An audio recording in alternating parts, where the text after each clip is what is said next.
Ladoga, immense lac gelé plusieurs mois par an au nord-ouest de la Russie.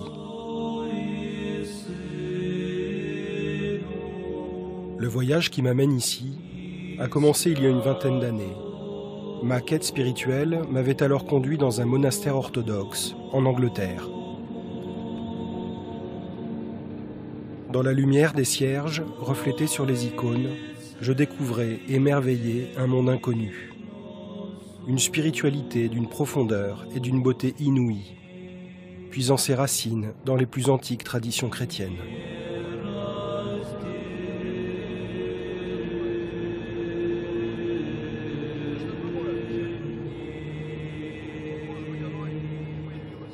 Parmi ces hommes en noir, aux longues barbes, j'avais remarqué en particulier le père Séraphin, un moine français dont le rayonnement de paix et de douceur m'avait profondément impressionné.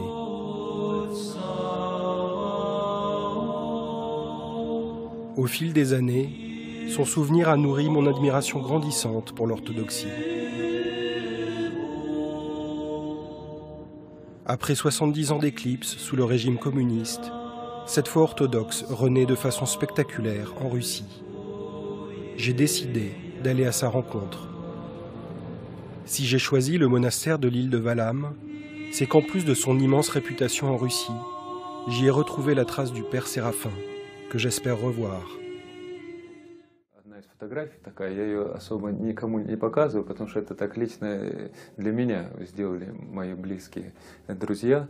Вот, они сами увидели в этом какую-то такую связь, но там построено некое преемство такое от наших древних отцов, святых, уже прославленных церковью, почитаемых, но он имел своего духовного сына, тот духовный сын имел своего духовного сына, и по Божьей милости эта цепочка так простирается даже до меня, грешного. И преподобный Силуан Афонский, это русский преподобный, который из России перешел на Святую гору Афон и там проводил монашескую жизнь. Его преемник и тоже почитающийся автор.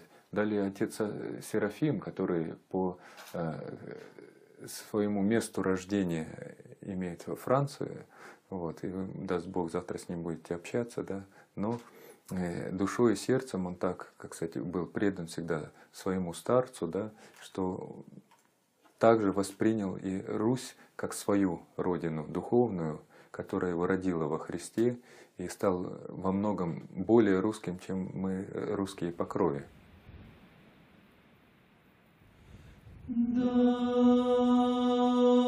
Quelle surprise de revoir le visage du père Séraphin sur ces photos. Ce visage rayonnant de douceur qui m'a tant marqué il y a 20 ans. Grâce au père David, j'obtiens quelques jours plus tard de rencontrer enfin le père Séraphin.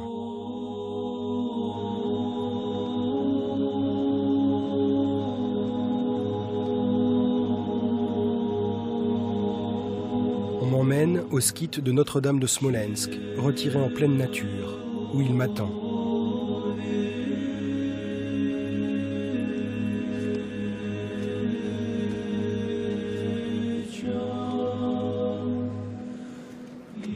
Près de 20 ans après, quelle émotion de le revoir, marchant dans ce paysage russe dont il a fait sa patrie depuis 10 ans. Je le sais malade. Son visage a changé, il semble douloureux, épuisé, comme portant le poids du monde.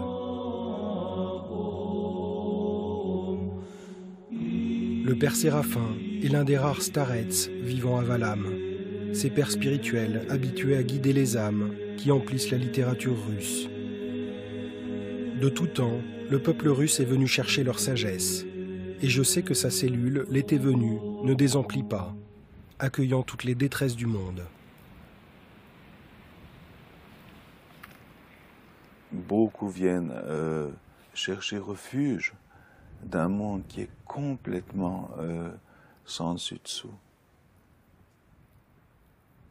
Notre mission ici, bien sûr, c'est la prière nocturne pour le monde, mais c'est aussi de recevoir avec amour chaque être tel qu'il est, sans jugement.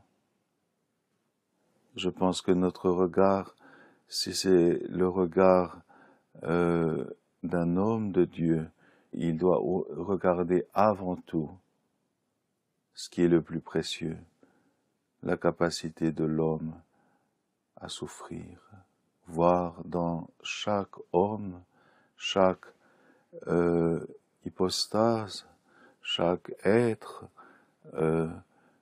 sa douleur.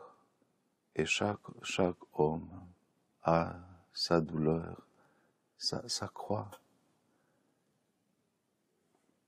On est suffoqué par tous les surrogats possibles de l'amour, mais l'amour véritable, l'amour évangélique, qui pardonne, qui sait être patient, qui sait être tendre, on ne le rencontre pas beaucoup.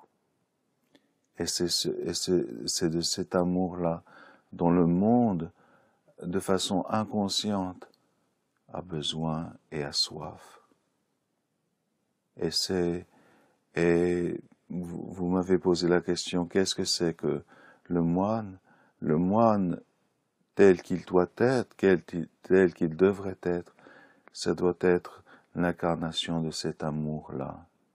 L'amour compatissant, l'amour